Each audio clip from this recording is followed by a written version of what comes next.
নমস্কাৰ হোম পৰীক্ষাৰ্থী আকৌ এটা নতুন ভিডিঅ'লৈ আপোনালোক সকলোকে স্বাগতম জনাইছো। আজিৰ এইটো ভিডিঅ'ত আমি আলোচনা কৰিম 25টা ইম্পৰ্টেন্ট এমচিকিউৰ বিষয়ে আৰু এইটো আমাৰ 5 নম্বৰ পাৰ্ট হয়। যদি আগৰ পাৰ্টবোৰ চোৱা নাই তেতিয়াহ'লে চেনেলটোত গৈ চাব পাৰিব।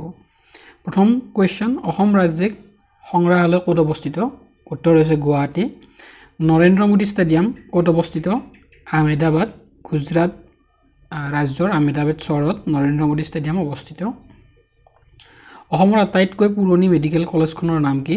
উত্তৰ অসম মেডিকেল কলেজ, ডিব্ৰুগড়ত অৱস্থিত। জিম্বাবুৱেৰ ৰাজধানীৰ নাম কি? উত্তৰ হাৰাৰে। অসমৰ দ্বিতীয়গৰাকী মুখ্যমন্ত্ৰী কোন? উত্তৰ বিষ্ণুৰাম মেধি। বান থিয়েটাৰ ক'ত অৱস্থিত? তেজপুৰ। বাংলাদেশৰ মুদ্ৰাৰ নাম কি? টাকা।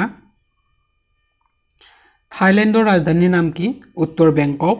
শিক্ষাৰ অধিকাৰ কোনটো অনুচ্ছেদৰ লগত জড়িত? 21A।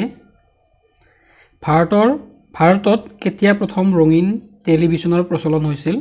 উত্তৰ হৈছে 1982 চনত। পৃথিৱীৰ বৃহত্তম নদী কোনখন? উত্তৰ আমাজন।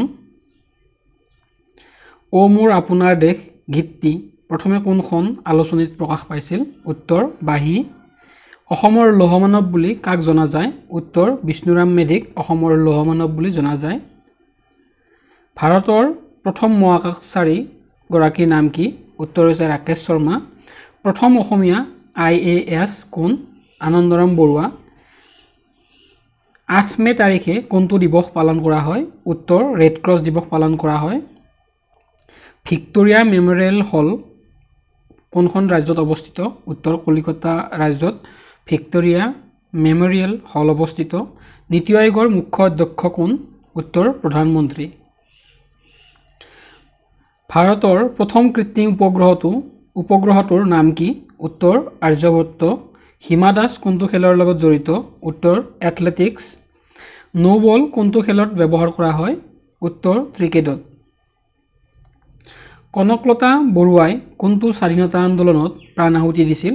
1942 চনত হোৱা ভাৰত ত্যাগ আন্দোলনত অসমৰ কনকলতাই প্ৰাণ আহুতি দিছিল। অজগৰ বুৰঞ্জী কোনে লিখিছিল? উত্তৰ চাও নগেন হাজৰিকাই অজগৰ বুৰঞ্জী লিখিছিল। আফগানিস্তান আৰু পাকিস্তানৰ মাজৰ সীমাৰেখাডালৰ নাম কি? উত্তৰ হৈছে ডুৰেণ্ট লাইন।